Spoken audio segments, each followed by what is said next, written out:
Hello, my diamonds and my TikToker, SheilaTruelove here with you, exhausted. Just got in from the office, but I have to make a rebuttal to a video that my son made, most respectfully, always. Going no contact with your emotionally immature parent. Here we go. Now, I want to be fair. You know, the thing that bothers me about this more than anything, he has a channel, I have a channel. And I have invited him so many times. Why don't we make a video together where you have your say and I have mine? You know, you have the adult child and then you have the parent there who's there and able to defend themselves or at least speak up. He doesn't want to do that. No, he'd rather go out here and do things this way. So this is the way I'm choosing to handle the situation because, like I said, anytime you listen to these adult children and they're saying things and the parent is not there to defend themselves, should we really take it seriously? I've invited him numerous times. Karamo, you see how he has the adult child and he has the parent. Lecrae, he's up there with the mother and the adult child. He doesn't want to do it like that. So this is how we'll do it. I'm going to let you listen to his viewpoint, his side, respectfully. And then we'll talk about it. I'll just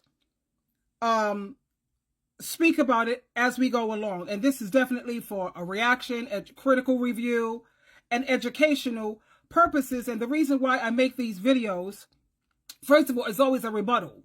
He makes these kind of videos first. So I have to make a rebuttal, you know, to set matters straight. And I also want other mothers to know that you're not the only one who's going through this, sweetheart. Being a parent is the hardest job in the world.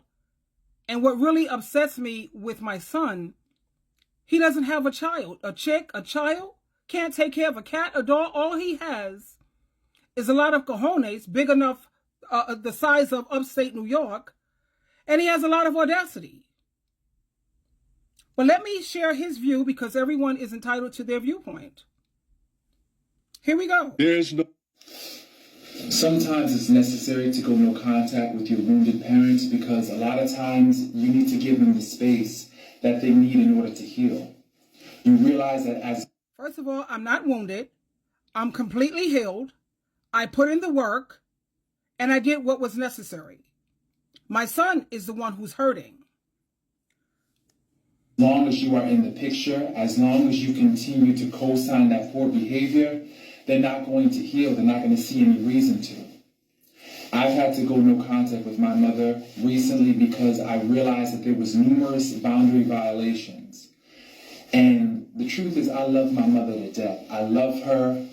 Just words. Love is an action word. I've already told my children what my love language is.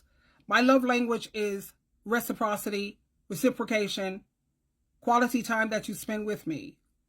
So you're saying that you love me, but there's no action to back it up. That's questionable.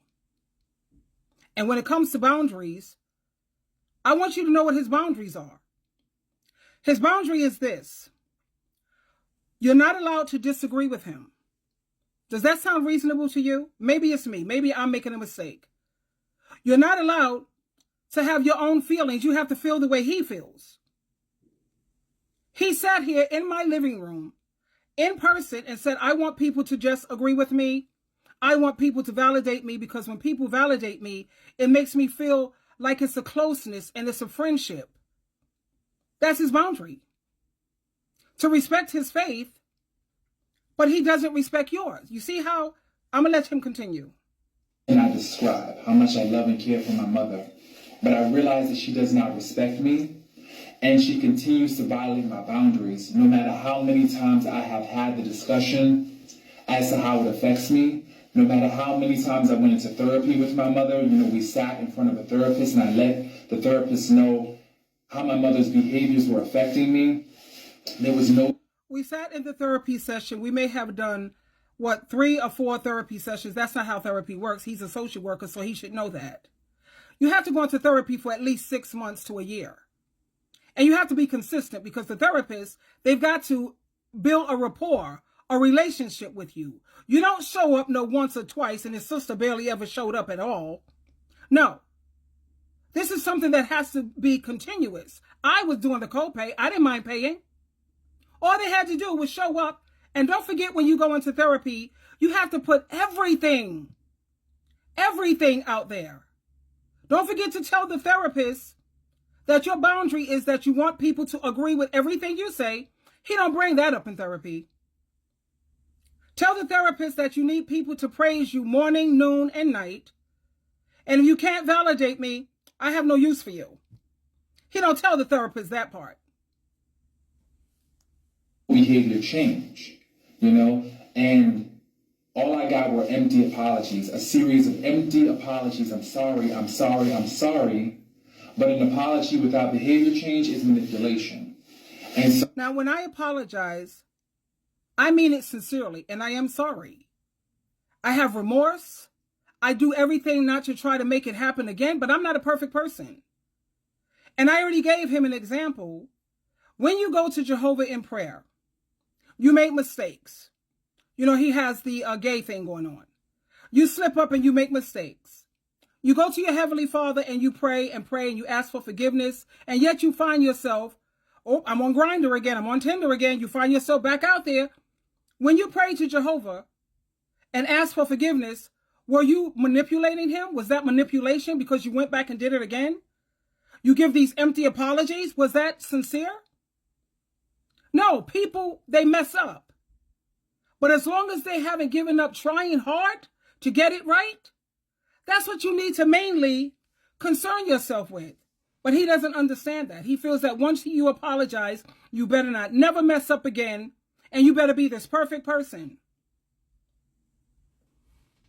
So I've had to distance myself for the sake of, for one, my own peace, for the sake of my own identity and retaining my identity. And a lot of us who are raised by emotionally immature parents have to go no contact because it's obvious that, for one, our parents will never take accountability for how they showed up or didn't show up for us. I do nothing but take accountability, but that's not what he wants. He's not being honest here. He don't want apologies. He don't want accountability. He wants to beat you forever and ever because he's miserable. And you could tell he'll sit up here and do a lot of projection. Things that he's guilty of. Reflection, projection, whatever, correction. And then he'll accuse you of wanting to be in control. No. I'm working on self-control, sweetheart. It's hard enough to work on myself. This man is 42. I know he looks like he's like in his late 20s and 30s. He got good genes. 42 years old, and you still sitting around here hanging on to childhood trauma that basically came from the way men have treated him, his peers have treated him. And everything is always blame the mother, blame the mother. No. When it comes to apology, baby, I have no problem apologizing. Ask, has he ever apologized for anything? Never. Ask, has he ever taken accountability to, you've done things to hurt me too, honey. I have a list of things that he has done to hurt me. Do you think he apologizes? How can you apologize when you don't even acknowledge it? Because according to him, he does no wrong. And so we have to distance ourselves in order to give ourselves the care, love, consideration, and support that we never got from them. And the thing about it is this. He's got nothing but love, care, and support. Everybody is jealous of this man. I even spoke to my therapist, a psychotherapist. And when I said everything what I had to say, the therapist says it sounds like he's very spoiled. I spoke to some of my confidants. And the way that they looked at his videos, we looked at them together. And we're sitting there studying this. A lot of them said, I can't even bother looking at it anymore because this man is like, it's too much. Okay? He has been coddled. He's been spoiled. And people are starting to say it looks like he's trying to hurt you. He wants to hurt you. Now, more than one person said this. Why would your own son want to hurt you? Because he's hurting. I tried to talk to him. Right now, I had to fall back from him Because ever since he's been dealing with his sister and letting his sister get in his ear, she's always knew how to lead him through the nose anyway, always, since they was growing up. And ever since he's been dealing with her on a regular basis and going back to this Kingdom Hall, Jehovah's Witnesses, he talks about that's his faith, but he don't go to all of the meetings. Like, well, do you go to any of the meetings? Are you out in field service? How many Bible studies do you have? How many Jehovah's Witness friends do you have? Since this is your faith and you're supposed to be taking it so seriously. You know, I was watching this video where an adult child of an emotionally immature parent said, my mother was my first bully. You know, there are parents out there who say that they're raising their enemy when they have their child, right? They're raising their enemy. Well, the thing about it is what they don't realize is that sometimes your mother is your first bully. No, I was not his first bully, sweetheart. And yes, you have to admit, you have a lot of these adult children who will say how much they hate their parents, especially their mother. That's your nemesis. You raised your enemy, and little did you know, while you was helping them get stronger and stronger, feeding them, nurturing them. Don't tell me you didn't ask to come here, baby, because these mothers didn't ask to have these hard-headed kids, these kids who are not supportive. We didn't ask for those kind of kids. And, you know, I'm glad he's here. I love him like with everything that I am, and I know what love is, okay? But I was on birth control. So don't tell me you didn't ask to come here, honey, because sometimes parents didn't ask for you to come here either. But since you're here, and since none of us asked to come here, we're here, so let's try to take care of each other. Let's look out for each other. And every time you help your parent with something, that's not parenting your parent. She could be overcritical. She could be unreasonably demanding. Place these unreasonable expectations, you know? And no matter what you do to satisfy those expectations, it's never enough. I'll give you an example. My mother required that in order, this is what she stated, that in order for her to feel like it wasn't a waste of time for her to stay in our lives, my sister and I had to live with her till we're 30 and also get her a bachelor's degree. Now, and he's not lying about that. And I said, if you really, because they were saying we appreciate it, Mom, because their father left when they were 4 and 5 years old. And they said they appreciate me not sticking, you know, you stayed around, Mom. We love you. We appreciate it. And I said, that's great. But if, you know, words is words. But if you really appreciate me staying on the job, then all I ask you to do, now let me show you how they don't understand me. He don't understand me at all. I said I asked them to leave at the age of 30. Now, why did I say that? Now, keep in mind, I raised my children as Christians. My question is, why did Jesus Christ get baptized at the age of 30 instead of 15, 20, 21? That's the reason why I picked that number, because at the age of 30, I felt that you're a full-blown adult. You're not an adolescent anymore. You're not in your 20s because, you know, your brain don't fully develop until you're 25, 26. So to play it safe, I wanted to make sure my kids are full-grown adults. That wasn't mandatory. It was a request. And then I asked him to give me a bachelor's. Why? Now, check that out. He want to punish me for that too, for wanting higher education for my children. I wanted good for my children. I worked in the white-collar world, and I used to see people getting promotions over people who were there longer. And then the person who was there longer, they wondered, why are you getting this promotion? That person just came in. Why did they get the promotion and I didn't? And then when they went to the supervisor and requested, and we talked about it, because that person had their degree. They had a degree. So regardless of how many years you have been on this job, the one who has the degree is going to get the, you see where I'm going? But he wants to assign bad motives even to that. I have to be beat up for wanting my children to have an education, even though the Jehovah's Witnesses was totally against it. But I wanted the best for my children. And I have to be criticized and condemned for even that. And I just wanted them to stay until 30. Not because I wanted to be in control and all. No, I wanted to make sure you are full-blown adult. Jesus was baptized at 30. My son left home at 33. He said 32. That's not true. 33. And I remember it because Jesus Christ died at 33. He would have stayed until 34, 35. But there was an altercation between my ex-husband and him.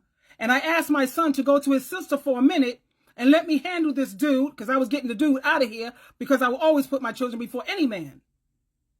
But when he went over there, he decided that he wanted to stay over there at 33. Because if that altercation didn't happen, he would have still been home maybe 34, 35.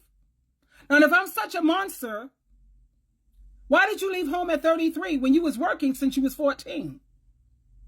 You had your working papers. You could have got a room at 15, moved out over there, because I'm this monster person. Only did I live with my mom till I'm 30. I stayed with her till I was 31, 32. No, 33. I got a master's degree. And you know what? It still wasn't enough. That's a lie. She wanted. See what I mean by he's a liar? This is why he don't want to do a video with him and me, because that's a bald-faced lie. The master's degree wasn't enough, honey. The bachelor's was enough. He pursued the master. I didn't ask him for that. But I said, when you get your degree, all I said was get the bachelor, and I'm going to try to help you pay back the student loan. And Jehovah blessed me where I was able to help him pay it back. He won't talk about that part either. I didn't ask him for no masters. That still wasn't enough. For who? Me or you? I was happy and impressed and very pleased with him. I used to always brag about how hard he studies. This man is diligent. I used to always cheer him on, but it's not enough. More and more and more and more. And I got tired of feeling like I was never enough. That's a lie. I got tired of feeling like I was never enough. He's lying. You know, I can give her the sun, she wants the moon. He's a liar. If I give her the moon, she wants the stars. If I give her every star in the sky, she wants my sky. And it's like, at that point, you're just like, this person is just projecting their own insecurities, their own dissatisfaction with their own life onto me. No. I have no insecurities. He does. He's working on that. I'm a very confident lady. He's still a people pleaser at the age of 42. You still sitting around here, an adult man, looking for people to validate you? Why isn't Jehovah Jesus, your mother, and yourself, why isn't that enough validation? You still sitting up here like a child, looking to be validated. That's ridiculous. You want to talk about emotionally immature parent? You know who that China, her mother, Tokyo, whatever. That's an immature parent, honey. Emotionally immature. I'll get back to that. These unreasonable demands, and at this point, it's about control. It's about control due to abandonment trauma, because the thing about it is my mother picks a bunch of losers. That's the reality. She picks men with substance abuse issues, men who will always need her. Why does my mother need to be needed so much? Abandonment trauma. That's the answer. That's a bad assessment, honey, for a social worker. No. I didn't pick men who had substance abuse issues because the man I had my children with, the man that I married, their father, he didn't have no substance abuse issues when he was with me. If that man drank the beer once every 4 or 5 months, that was too much. He smoked weed maybe once, twice? When did his father become a crackhead, heroin addict, crystal meth, all the above, when he cheated on me twice and I had to kick him out? And when he lost his family, that's when he went to those substances. I didn't choose no man to have my children with a man who was a substance abuse user. Now, my other Greg Elliott, these are men who I met, they was in recovery, supposedly in recovery, and they relapsed. And why do I want people to need me? That goes to show he never listens when I'm talking to him. Everybody, if they could have it in a perfect world, we all want to be wanted first. Am I correct? Of course we do. But the reality, coming up out of his bubble land, you have to be needed because people are going to treat you right. That's the only reason why I said I need you. I want people who need me. Because when people need you, they're going to treat you right. They're going to treat you the way that they're supposed to treat you. Do you think for one iota of a moment, if my children needed me, they would be treating me this way? Oh, no. They would never treat me like this if they needed me. But thanks to Jehovah God, I did a really great job because Jehovah God, Jesus Christ, and the Holy Spirit helped me to raise children who are very independent. And Jehovah and Jesus get all the credit by means of the Holy Spirit as well. But you see how he doesn't get me all these years, and he'll never get me emotionally or mentally. He can't. My mother is so afraid of being abandoned that she has to pick these people with these chronic issues, these people that are broken and damaged, so that way they will never leave her. That's so that way they can just... No, honey, I don't have issues with living alone, flying solo. You know me. I said, I'm an eagle, baby. I'm not no chicken pecking around looking for drama, looking for another. No. He has the abandonment issues. You know, he had issues with men, and he had issues. He still got that, my daddy, this. That's his. He's projecting again. This is why he won't sit and make a video with him and me. This is why. Into her. And the thing is, my sister and I were growing up, we're growing into our independence, and we're starting to fly. And we're saying to our mother that we do need you, but in a different capacity. We need your wisdom. We need your support. We need your love. We need you to be on our side. You have my love. I'm always on your side when you're right. And don't tell me that you need my wisdom because, again, he's not being honest. Again, this is why he don't want to sit with me and him. You don't want my wisdom, baby. Because when I give you my wisdom, you say I'm being abusive. You don't know how to talk to anybody. Now, keep in mind, I'm an advice coach. People literally pay to talk to SheilaTruelove. But with these kids, you don't know how to talk to us. You don't respect our boundary. My boundary is you better agree with me. You better feel the way I feel. That's his boundary. I know how to talk to you. And then, just to show, if you felt my words were too harsh. Example. We had a situation, and I always feel that all scriptures is inspired of God and is beneficial for teaching, for reproving, and for setting things straight. So I used to send a Proverbs. The Proverbs is as gentle as you can say it. You didn't want the wisdom from me. You don't want the wisdom from Jehovah, Jesus, or that Bible. You just want people to be your puppet, to be your yes. That's what they want. That's what you're talking about. I want you to support me. I will always support my children when they're right, but they want you to support them even when they're wrong. And that's not happening. I wouldn't be a good mother if I did that. You know, and once again, my mother's saying, but so many words, I can't do that for you. I can't be that for you. Puppet. You know? And you know, the reason why there's a lot of estrangement between parents and their children are two major reasons. One is that the child gets tired of pretending. You know? The child gets tired of pretending that there's nothing wrong, that everything's okay, that this is just how my mother is. They get tired of pretending to not see the elephant in the room. Again, that's not me.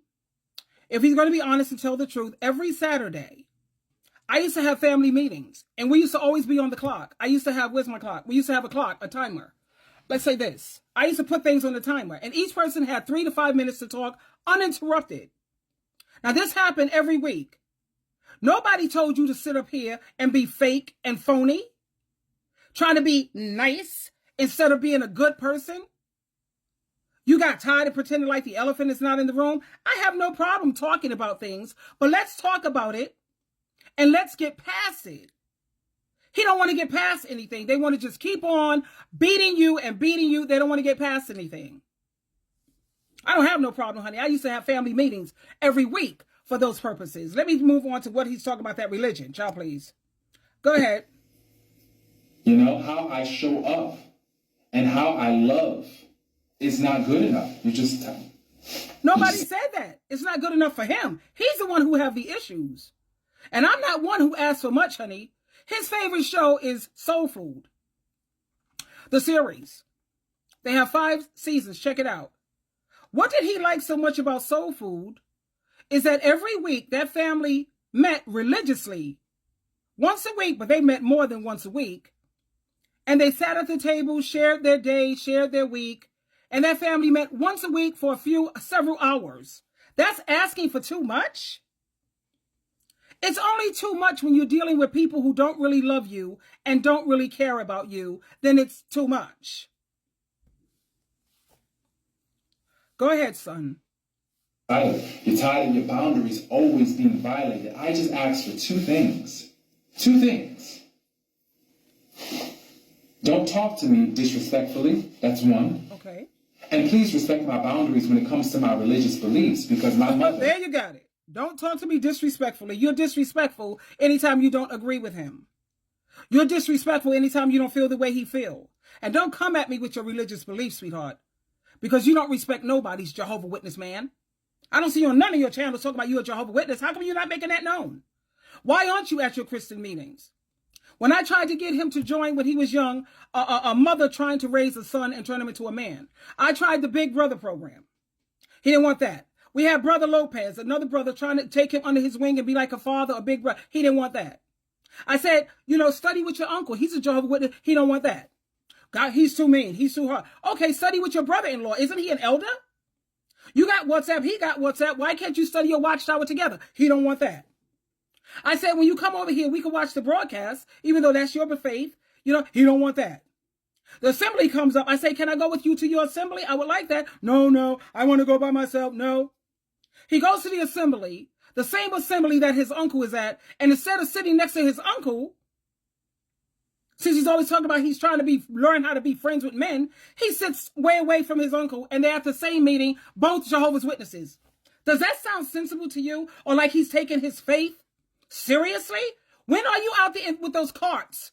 When did your last talk when you was on the platform? My ex-husband was doing Bible readings up on the stage. I'm going to have to make a part 2.